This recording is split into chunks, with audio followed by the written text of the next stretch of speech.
Hi guys, કેમ છો બધા? તો બહુ દાડા અમે વ્લોગ બનાવવા આવી ગયા.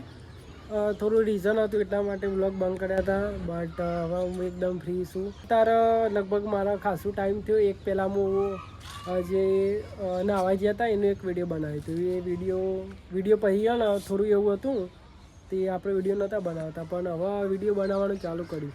તો આપણે શું કરવાનું જો મને ખબર નહીં, પણ આજે વિડીયો બનાવો, વ્લોગ બનાવવા થોડું આપણે એડિટિંગની સ્કિલ પણ શીખી લીધી.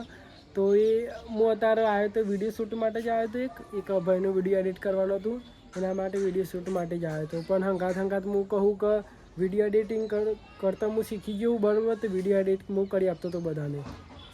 તો ઈચ્છા થઈ ગઈ કે હવે બસ વ્લોગ હંગાત ચાલુ કરીએ. ચમ કે હું અત્યારે મારા આઈટીઆઈ ચાલુ હોય તો ફરવાનું એ વધારે છે. અને મારા આઈટીઆઈ હવે કુબેરનગર ચાલુ છે. તમે ડેલી હું એ સાઈડ જતો જ હોઉં છું. તો મને એવું થયું કે ચલો ભાઈ આજથી વ્લોગ જ ચાલુ કરો, જેવા તેવા પણ વ્લોગ ચાલુ કરો. તો બસ આવી ગયા વ્લોગ ચાલુ કરવા, ચાલુ જ થઈ ગયા વ્લોગ. અને જો અમારું ગોમ અત્યારે હું ધાબા પર છું. અને મમ્મીએ કીધું કે લઈને ભાઈ કપડો બધો, પણ આપણે લેવાના નહીં, આપણે બહુ આરસી છીએ. અત્યારે હું નેચર જઈને એક કામ કરવાનું કે થોડું મારે લેસન એવું કરવાનું હોય તે પૂરું કરીને પછી ટૂંકમાં વિડીયો ખાલી એટલા માટે હતું કે બસ હવે આપણે પાહા વ્લોગ ચાલુ કરવાના.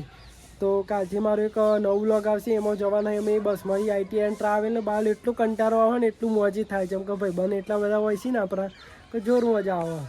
તો ચાલુ કર્યું અને કાલ આજે તો હું તમને બતાવ્યું કે ભાઈ આજથી હું વ્લોગ ચાલુ કરવાનો બરાબર. થાકે લાગે અને કાલથી જે મોજા આવશે ને એ જોરદાર મોજા આવવાની. ચમ કે આઈટીઆઈમાં એટલું બધું તોફાન ને એવું બધું થાય છે ને કે ના પૂછો, એકદમ વાત જ અલગ છે આઈટીઆઈની. તો અમે કાલે આઈટીઆઈમાં જવાના અને કાલનું બધું કાલે જ બતાવી લેડો.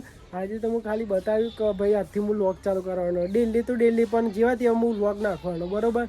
તો આજે હું થોડું એક વિડીયો માટે આવ્યો હતો અને બસ એટલું કહેવા માટે આવ્યો હતો કે બસ આજથી હું વ્લોગ ચાલુ કરું. તો બસ મળીએ કાલનો વ્લોગમાં. આઈટીઆઈમાં મોજ કરશું. ચલો બાય.